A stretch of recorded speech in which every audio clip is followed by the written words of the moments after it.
Hola amigas, hola amigos, hola Alicia, ¿qué tal? ¿Cómo estás? Hola Juan, muy bien, muy contenta de estar aquí en un nuevo Diálogos, un panorama sobre arte y literatura. ¿Por qué no arrancamos? Directamente nos metemos en las noticias y nos contás tu sumario. Te cuento, mira, tres temas. Primero, cuando el arte decide sacudir lo previsible, Nena Calú y su victoria histórica en los Turner Prize de este año. Después, una muestra que revela cómo las culturas no desaparecen de un día para el otro, simplemente se van apagando hasta que alguien decide escucharlas otra vez. As with Faye, de Soat Ismailova, presentada en el Baltic Center de Gateshead. Y el tercer tema es un tema más polémico, una muestra que se atreve a exhibir la Nakba, la catástrofe palestina que se iniciara en 1948, una muestra que obliga a mirar de frente una memoria que muchos prefieren mantener en silencio. Así que contame cuáles van a ser tus temas, Alicia. Mira, una biblioteca sobre Manhattan, el hogar de Peter Ayers Tarantino y su diálogo con los libros y el arte cusqueño. El diseñador y coleccionista convive con más de 4.500 libros en una casa preciosa. El loco de Dios en el fin del mundo es un libro. Cuando un ateo viaja con el Papa y gana el Premio Europeo del Libro 2025. El escritor Javier Cercas obtiene por segunda vez el Premio Europeo del Libro Jacques Delors, gracias a su atrevida crónica ensayo en la que acompañó al Papa Francisco. Chimamanda Ngozi Adichie reaparece en realidad con unos cuantos sueños, un libro tras más de una década. La reconocida autora nigeriana, famosa por éxitos como Americana y Todos deberíamos ser feministas, vuelve al terreno de la ficción con una novela ambiciosa que explora la vida, deseos y desafíos de cuatro mujeres africanas. Así que si te parece, Sí, arrancamos. claro, veo que hoy vamos a tener un programa asignado por las mujeres y la Sí. expresión artística. Arranquemos con unas preguntas, ¿no? Si te digo que el arte puede gritar sin una voz convencional, que una obra puede quebrar viejas reglas sin necesidad de discursos solemnes y aún así sacudir los cimientos del mundo del arte. O si se nos ocurre preguntarnos cómo puede ser que en pleno 2025 uno de los premios más prestigiosos y disruptivos del planeta como el Turner Prize, ese que desde los 80 consagra a quienes cambian el rumbo del arte contemporáneo, eh, todavía genere cierta polémica porque lo ganó alguien a quien muchos intentan encasillar. Bueno, de eso se trata de lo que voy a hablar. Eso exactamente es lo que parece estar pasando. Nena Kalou, una artista de Glasgow, neurodivergente con limitaciones verbales, pero con una mirada, un pulso y una urgencia expresiva que se sienten como un latido firme en el pecho del espectador, logró algo histórico. Se convirtió en la primera persona con una discapacidad de aprendizaje en ganar el Turner Prize. ¿Qué tiene de especial lo que hace? Las obras de Calou no piden permiso, no susurran, se afirman en el espacio como capullos vibrantes, esculturas colgantes hechas con materiales pobres o directamente descartados, cintas de VHS, telas, plásticos, papeles, objetos de desecho, envueltos capa sobre capa hasta generar formas abstractas, sensuales, casi animales. Son piezas que tensan el aire y convierten el espacio en un territorio sensorial en el que uno entra y no sale igual. Y sí, sus esculturas te atraen, sus dibujos te hipnotizan, líneas giratorias, remolinos espirales, formas repetidas como un gesto ritual. Trazos que parecen una danza interna, un lenguaje propio donde la palabra simplemente no hace falta. ¿Por qué su triunfo conmovió tanto? ¿Qué es lo que cambia? Porque su victoria no es solamente un premio, es un quiebre. Durante mucho tiempo el mundo del arte, como tantos otros mundos, sostuvo la idea de que ciertas voces no pertenecen, que lo serio, lo válido y lo admisible debía ajustarse a cierto tono académico, a cierto tono verbal, incluso a cierto marco institucional.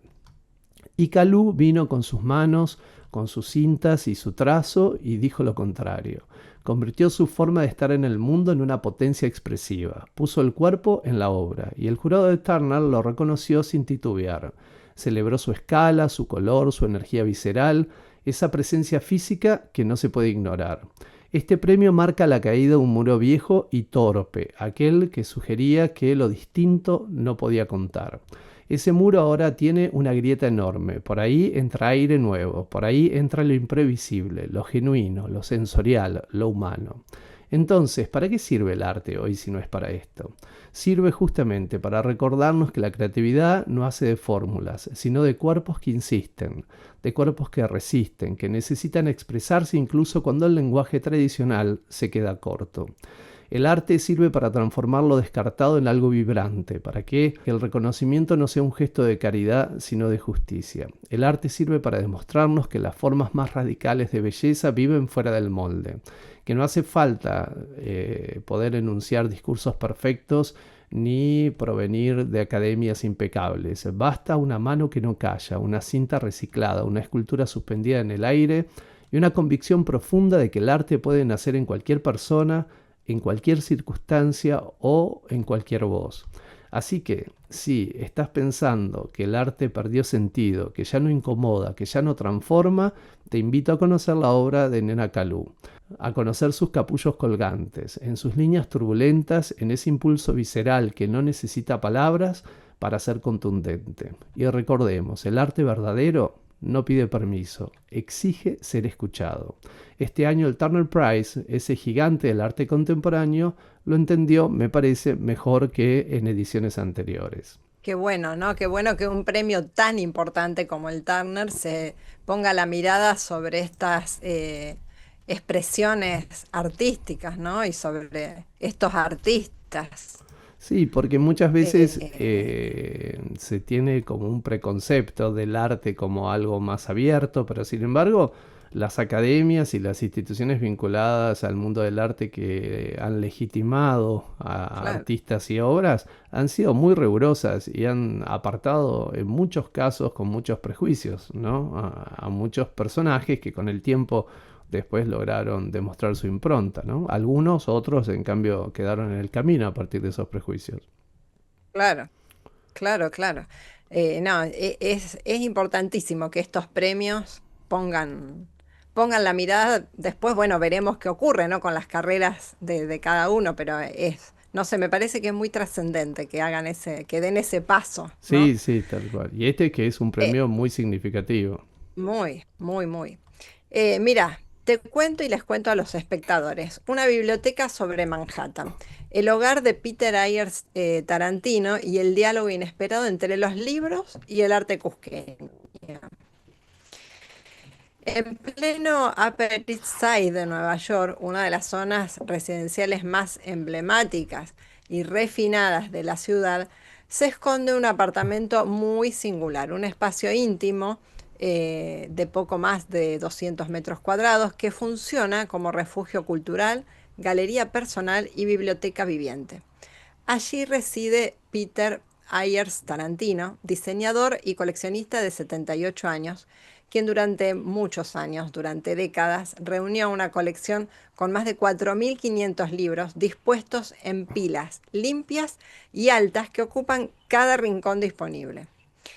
Para los que tenemos libros, sabemos que los libros van invadiendo poco a poco la casa, así que este diseñador haya logrado justamente hacer una curaduría de diseño en su propia casa es maravilloso. Según difundió el New York Times Style Magazine en un reciente recorrido digital, el departamento de Tarantino es una muestra ejemplar de cómo la pasión por el conocimiento puede moldear la arquitectura íntima de un hogar. Los volúmenes sobre arte latinoamericano, diseño de interiores, literatura estadounidense, biografías de excéntricos británicos y hasta las historias de los ballets rusos parecen habitar el espacio con una lógica propia, como van a ir viendo en las imágenes. No se trata de acumulación, sino de una, como decía antes, curaduría doméstica, donde los objetos conviven como si dialogaran entre sí. El desafío de vivir entre libros. Amueblar una casa con semejante cantidad de ejemplares exige creatividad. Estanterías a medida, rincones aprovechados, superficies que funcionan como soporte y paisaje. Pero también exige una sensibilidad que Tarantino cultiva con naturalidad. Su departamento no es un museo ni una escenografía, es un hogar vivido Es cálido, ordenado y sobre todo profundamente personal. En un barrio donde el lujo suele asociarse con la amplitud, los materiales nobles y las vistas privilegiadas, Tarantino propone otro tipo de valor, el del espíritu, el de una vida atravesada por el estudio, la búsqueda y la belleza. Entre los objetos que llaman la atención de los visitantes, y destacaron, esto es lo que destacaron especialmente en la cobertura periodística del New York Times, se encuentran dos pinturas virreinales del siglo XVIII, representativas de la llamada escuela cusqueña, Claro. una de las tradiciones pictóricas más importantes del periodo colonial en los Andes. Estas obras, que representan escenas religiosas trabajadas con pan de oro, colores intensos y figuras frontales, exhiben rasgos característicos de los talleres andinos que florecieron en el Cusco durante el virreinato. Su presencia en un departamento neoyorquino revela un fenómeno que va creciendo, que es el interés internacional por el arte colonial latinoamericano, una cosa, Juan, que vos ya has Sí, destacado sí. en varios programas, que se valora hoy no solo por su calidad técnica, sino por su profunda carga simbólica y su identidad visual. Así que en un ambiente saturado de referencias culturales, libros, textiles, objetos de viajes, piezas modernas y antiguas, las pinturas destacan conectando la vida cosmopolita del coleccionista con tradiciones lejanas que continúan despertando admiración.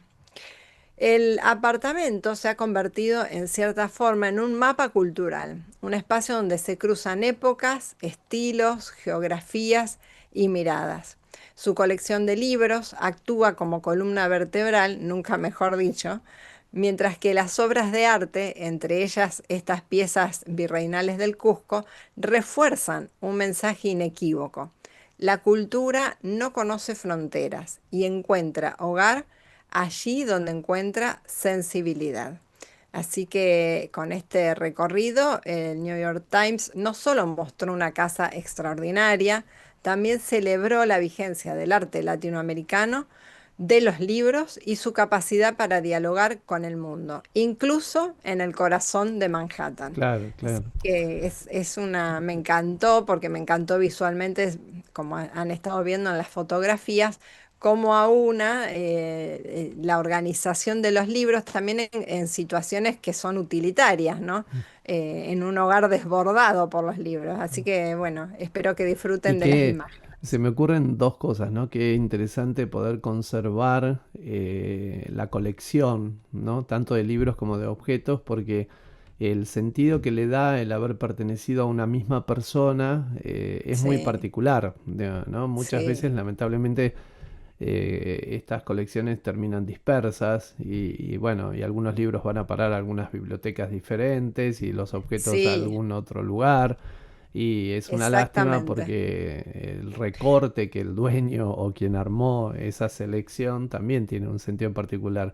Y sobre la incidencia del arte cusqueño o del arte, ¿no? Es muy interesante. Yo creo que cada vez más el reconocimiento al arte cusqueño, ¿no? Ese periodo que supo hacer un sincretismo entre las disciplinas artísticas que venían de Europa y las técnicas y los materiales que se utilizaban que utilizaban Claro, los pueblos originarios, que dio un resultado tan original que muchos, en Nueva York tuvo mucha incidencia en nuestro arte originario, porque muchos dicen que el Art Deco no es nada más que de todas esas muestras de objetos, de expediciones de antropólogos y arqueólogos de Latinoamérica que iban a Nueva York, de ahí salieron las claro, guardas de formas geométricas y simétricas que inspiraron, no sé, el remate de edificios como el Chrysler, ¿no? claro, claro. Entonces, digamos, Súper es interesante hora eso. que empiecen a darse cuenta de dónde salieron esas formas que tal vez sean las más reconocidas en la identidad de una ciudad como la de Nueva York, ¿no? Claro. No, además, viste, a mí me gustó porque en una ciudad donde además hay tanta cosa snob y tanta frivolidad en las decoraciones, ver que una decoración se puede lograr a partir de los libros y del arte, Claro, pero de una forma así masiva, no es que hay sí, algunas invasiva. piezas, Claro. sino de una forma masiva, ¿no? Porque se nota la pasión por la literatura y por los cuadros. Me pareció que también que valía la pena conocerlo porque las imágenes son bellísimas. Bueno, pasamos a otro tema. También Claro, siempre me he preguntado algunas cuestiones antes de abordar el tema, ¿no? En este caso, tal vez sea interesante preguntarnos sobre cómo es el proceso en el cual desaparece una cultura, ¿no? Si es abrupto o si se va desvaneciendo con el tiempo, ¿no? Lo que vemos, ruinas, objetos, nombres difíciles de pronunciar, que son esos nombres que se van perdiendo, ¿no? ¿Qué se pierde cuando lo que define a un pueblo no es destruido, sino simplemente silenciado? Que es otra forma de hacer desaparecer una claro. cultura. ¿Y quién registra ese silencio, no? Con esas preguntas arranca As With Fail, la propuesta de la cineasta y artista uzbeka Saodat Ismailova, presentada en el Baltic Center for Contemporary Art en Gateshead. Y sí, ya sé lo que muchos estarán pensando. Otra artista explorando la identidad en un mundo globalizado. Pero Ismailova juega en otra liga. En vez de hablarnos de identidades fijas, nos habla de cosas que se desvanecen, como si la memoria fuera un tejido que se va transparentando y apenas permite ver lo esencial. Claro. La muestra funciona como un recorrido sensorial, casi físico, donde cada sala parece estar en proceso de disolverse. No es una metáfora decorativa, es su manera de contar la experiencia de Asia Central, una región donde los imperios van cambiando de traje, pero las personas siguen luchando por sostener sus rituales, sus cantos, sus dioses y sus duelos. No es casual que muchas de sus imágenes parezcan filmadas entre la vigilia y el sueño. Es el único lugar donde ciertos recuerdos siguen vivos. Ismailova se toma su tiempo, no quiere informarte, quiere envolverte. Sus películas, sus instalaciones, sus objetos, todo está pensado para que el visitante deje de entender y empiece a sentir. Hay voces que murmuran, tambores que laten, telas que parecen respirar. Lo ancestral aparece no como algo del pasado, sino como algo que insiste en seguir apareciendo, aunque el presente lo empuje hacia los bordes. La artista lleva años trabajando con comunidades de Asia Central, registrando cantos, rituales, técnicas de duelo, gestos que sobreviven en la intimidad porque ya no tienen un espacio público donde existir. Su obra es política, sí, pero de una manera incómoda. En vez de señalar culpables, te hace sentir la fragilidad de aquello que todavía está vivo, pero apenas. Y claro, hay ironía. Después de todo, ¿qué es más irónico que ver una región entera desaparecer de los mapas culturales justo cuando el mundo dice celebrar la diversidad? Ismailova lo sabe y por eso evita cualquier estética exótica. Nada de colores saturados ni folclore para turistas. Acá todo es sobrio, áspero, lleno de una belleza que no busca agradar. La ironía aparece justamente ahí, en recordarnos que para que exista no alcanza con que sea valioso, también tiene que haber alguien dispuesto a escucharlo. Al Claro. final del recorrido, cuando todo parece haberse fumado, Ismailova ofrece una respuesta, que en un mundo que registra todo, filma todo y archiva todo, tal vez lo verdaderamente importante solo puede conservarse de persona a persona. Que hay memorias que no necesitan museos, necesitan cuerpos. Que lo que se desvanece no muere, sino que cambia de forma. Y que si prestamos atención todavía podemos escuchar, aunque sea muy bajito, aquello que parecía destinado al silencio. La muestra As With Faye puede verse en el Baltic Center for Contemporary Art, ubicado en la orilla del río Tyne, en Gateshead, al norte de Inglaterra. Llegar parece que es sencillo. Desde Newcastle basta cruzar el Gateshead Millennium Bridge.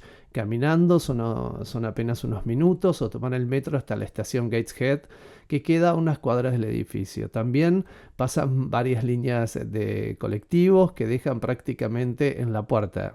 El museo está abierto todos los días y además la entrada es gratuita, así que para los que están en la zona no hay excusas. Es fácil llegar, se entra fácil, pero claro, lo difícil es salir sin quedarse pensando un buen rato en lo que uno ha visto en la muestra. Claro.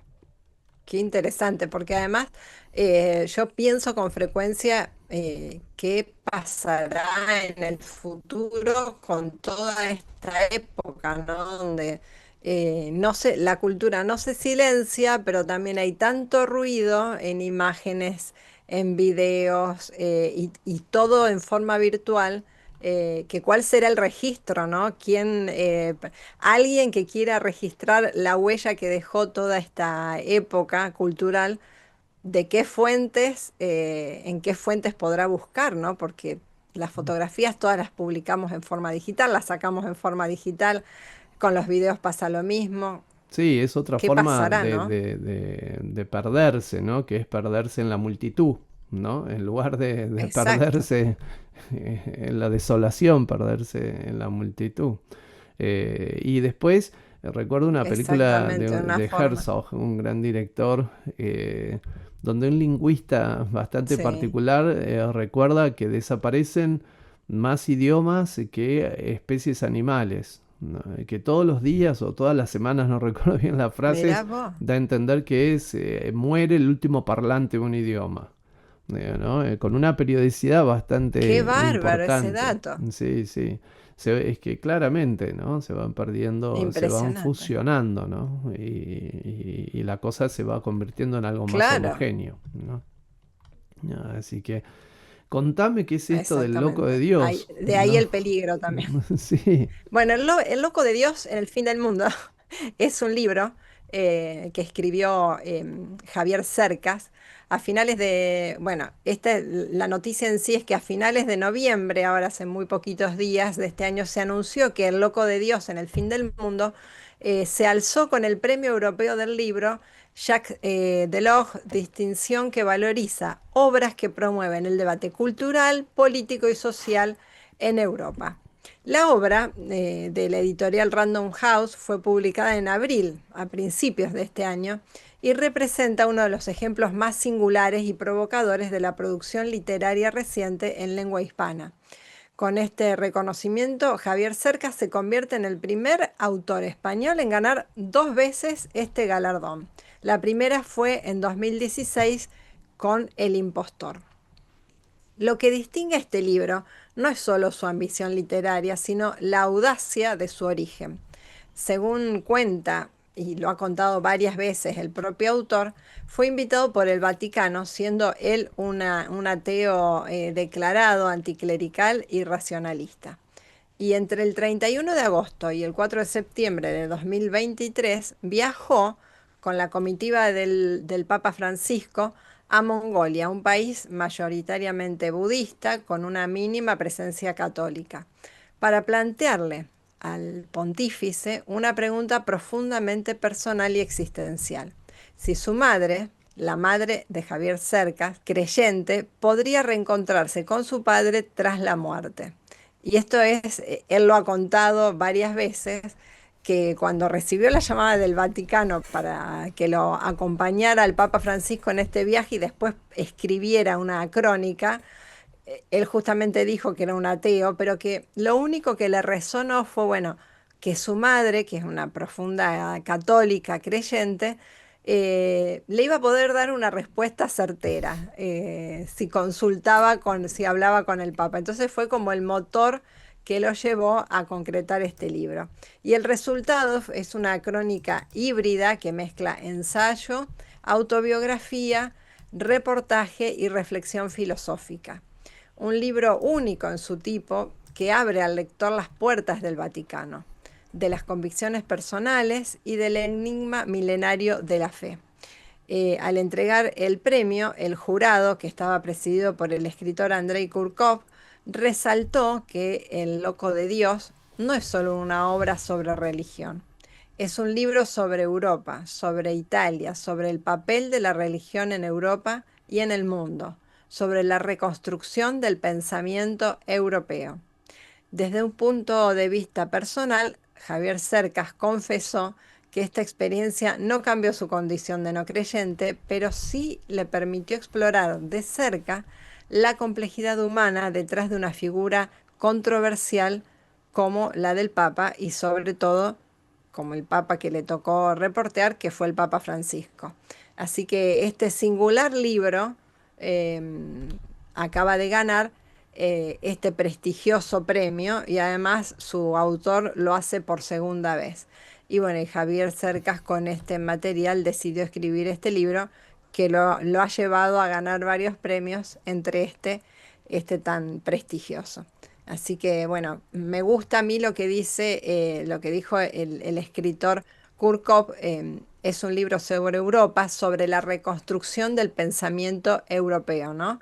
En un Claro. momento en que Europa está tambaleando con la cantidad de nuevas migraciones que hay, y que está tambaleando su cultura también, y bueno, esta fusión que se está concretando, este sincretismo que se está dando, va a resultar en una tercera cosa, ¿no? Que es lo que se está gestando y Claro. desarrollando en Europa. Así que es Y la interesante la impronta del mirada. Papa Francisco ¿no?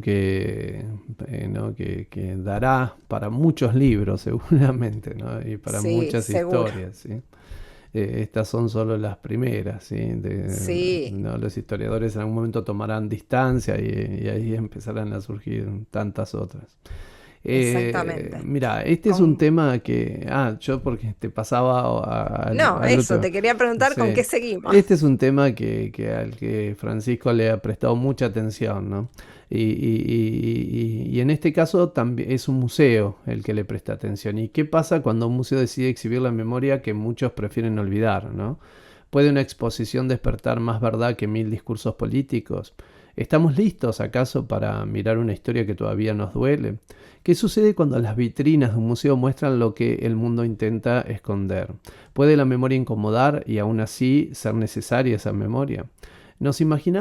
Podemos imaginarnos que un museo es el lugar donde la historia aparece ordenada, con etiquetas prolijas y explicaciones que nos tranquilizan, de pronto decida abrirle la puerta a relatos incómodos, a memorias que revuelven el pasado y exponen heridas que siguen abiertas, que en vez de mostrarnos lo que ya pasó, nos invite a mirar aquello que nunca dejó de doler. Eso es exactamente lo que hace el Canadian Museum for Human Rights con la exhibición Palestine Approved Did Nakba Past and Present, que se traduce algo así como Palestina, recuerdos del Nakba pasado y presente. Ujú. Una muestra que gira en torno a la Nakba, el término con el que los palestinos nombran desde 1948 el proceso de expulsión, huida forzada y destrucción de comunidades enteras que ocurrió a partir de la creación del Estado de Israel. Más de 700.000 palestinos en ese momento fueron desplazados de sus hogares durante la guerra árabe-israelí que siguió a la partición de Palestina. Pueblos enteros fueron destruidos o vaciados, miles de familias quedaron sin tierra y sin documentos que probaran su historia, y una enorme población pasó a vivir en situación de exilio o en campos de refugiados. En ese momento esa fractura histórica es lo que los palestinos llamaron Nakba, la catástrofe, un nombre que no quedó congelado en el tiempo. Para ellos lo que empezó en 1948 todavía sigue.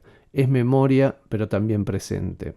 Y esta exposición no se queda en datos fríos ni en mapas que nadie mira demasiado. Pone el foco en personas reales, testimonios, objetos familiares, fotos que sobrevivieron cuando tantas casas no lograron estar en pie. Historias transmitidas como quien resguarda una llama que otros quisieron apagar. Voces que durante décadas quedaron silenciadas o ignoradas, pero que siguen insistiendo en existir. Por supuesto, la propuesta generó polémica. Algunos grupos la critican por considerarla parcial, demasiado incómoda, demasiado directa, demasiado real tal vez. Les preocupa que desordene el relato oficial, que abra preguntas que preferirían mantener cerradas. Para ellos, esta muestra es peligrosa porque incomoda, Claro. porque obliga a mirar. El museo sostiene algo sencillo: su responsabilidad es abrir espacios a estas memorias, no para provocar, porque los derechos humanos también empiezan por reconocer lo que se intentó borrar. Y mientras afuera se discute, adentro ya se trabaja junto a comunidades palestinas en Canadá y también con grupos judíos que apoyan la iniciativa, convencidos de que escuchar, aunque duela, es un acto necesario. Entonces uno se pregunta, ¿de qué se trata realmente este museo? ¿De memoria, de justicia, de provocación? Bueno, depende quién cruce la puerta. Si uno busca neutralidad absoluta, probablemente choque con la emoción. Si uno quiere estar cómodo, quizás salga un poco agitado. Pero si uno se permite escuchar, la muestra puede despertar algo poco habitual en estos tiempos: empatía.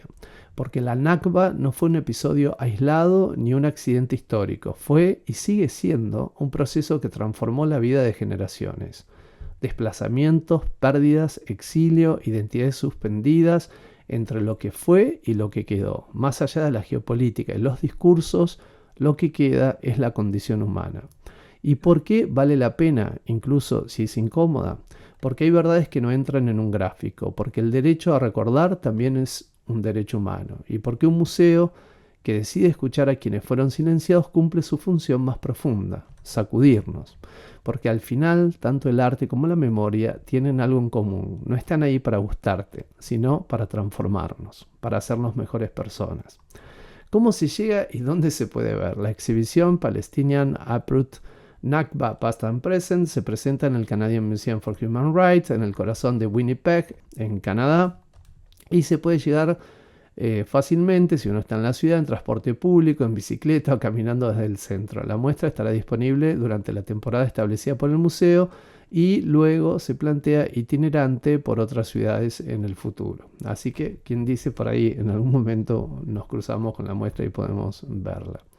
Claro, Me parecía muy interesante, si bien no es un sí, museo de los más rutilantes, sin embargo, estos gestos en este momento histórico que estamos atravesando son significativos, ¿no? Cuando las muy. instituciones se quitan las vendas y también nos ayudan a ver lo que está pasando. Sí, y provocan, ¿no? Provocan debates que también es uno de los objetivos del arte, ¿no? Provocar y confrontar a la gente con justamente lo que acabas de contar, con situaciones difíciles de ver, de digerir, es una de las funciones justamente del arte y las instituciones que se atreven a provocarlo también tienen una relevancia significativa. Sí, claro, y adquieren esa relevancia después Claro. con el tiempo aún más, ¿no?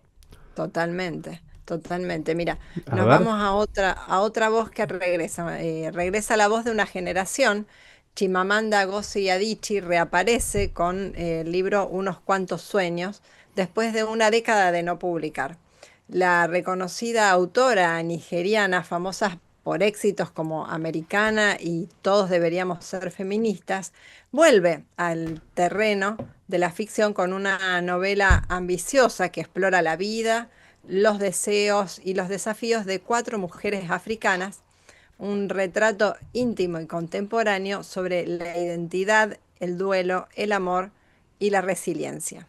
Después de un paréntesis de 12 años sin publicar ficción, Chimamanda Adichie vuelve al ring narrativo con Unos cuantos sueños, publicado este año por la editorial Random House.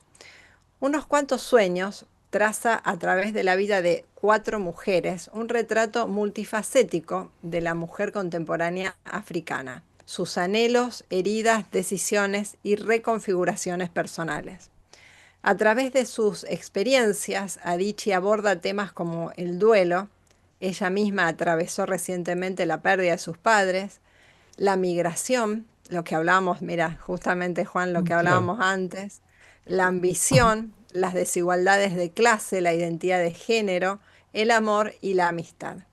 La escritora misma ha dicho, la literatura es nuestra última frontera para decir la verdad. Nacida en 1977 en Nigeria, Adichie lleva décadas transitando entre su país natal y Estados Unidos, lo que le permite mirar la realidad desde distintas perspectivas. Este trasfondo bicultural le permite construir personajes también complejos, atrapados entre mundos, entre culturas y expectativas distintas, con una mirada profunda justamente sobre la diáspora, la identidad y las heridas del pasado. Unos cuantos sueños no es solo una nueva novela. Representa el retorno literario de una voz influyente, una escritora que con su obra marcó varias generaciones y planteó debates sobre género, raza, migración e identidad. Ahora vuelve para reafirmar su estatura literaria. Y justamente en tiempos donde se revisan narrativas, colonialismos culturales y representaciones literarias, su obra se convierte en un acto de visibilidad imprescindible. Tras más de 10 años sin escribir ficción, Adichie regresa con este libro, que es una novela valiente, compleja y profundamente actual. 4 mujeres, 4 historias, una mirada incisiva sobre el feminismo, la identidad, el deseo y la memoria. Es, sin duda, uno de los lanzamientos literarios que han sido más esperados y necesarios, una novela para leer con el corazón abierto, con la conciencia alerta y con la certeza de que cada voz cuenta. Y me quedé pensando cómo se juntan el tema que trataste anteriormente con este y cómo también a través de los profundos movimientos migratorios que está habiendo, siempre durante la humanidad, pero creo que ahora también nos encuentra en un momento del ser humano de poder reflejar en reflexiones y en producciones mucho más, en mayor cantidad, ¿no? Porque hay mayor cantidad de museos, mayor cantidad de Claro. editoriales, se pueden editar libros, Y los qué medios de bueno comunicación. que las instituciones que legitiman, como los grandes premios, los museos, también hayan salido de ese lugar de la academia que exigía tanto prestigio para abrir las puertas, ¿no? Y que ahora ingresen otras temáticas, ¿no? Otras Claro. problemáticas y que sirvan también como un faro de difusión, ¿no? Para poner luz en ciertos temas importantes. Sí, además que son de tan trascendencia y tan importantes en la sociedad actual y en la cultura que van permeando las paredes de las instituciones. No hay forma de que De no que se ingresen, ¿no? resistan, claro. Claro, que se Bueno, Alicia, resistan. llegamos al final de otro diálogo. Estamos, pensaba, ¿no? Que estamos ya terminando diciembre, así que Sí, para muchos en unas semanas van a empezar algunas vacaciones, ¿no? Así que los invitamos a que se suscriban a nuestros canales, a que miren así es. este nuevo episodio de Diálogos, pero también por ahí en vacaciones, si les interesa repasar qué pasó en el arte, en la literatura, en el mundo durante estos meses, también pueden ir a ver los episodios anteriores, ¿sí? Sí, es un buen resumen de lo que pasó en el año, los programas que hemos hecho. Así que, y también un momento de las vacaciones para poder escuchar con tranquilidad. Así que suscríbanse, suscríbanse Así y se denle van, a la campanita. así se van enterando. Bueno, nos vemos la semana que viene, Alicia. Chau, Juan, nos vemos. Chao, Hasta chao. luego. Chau.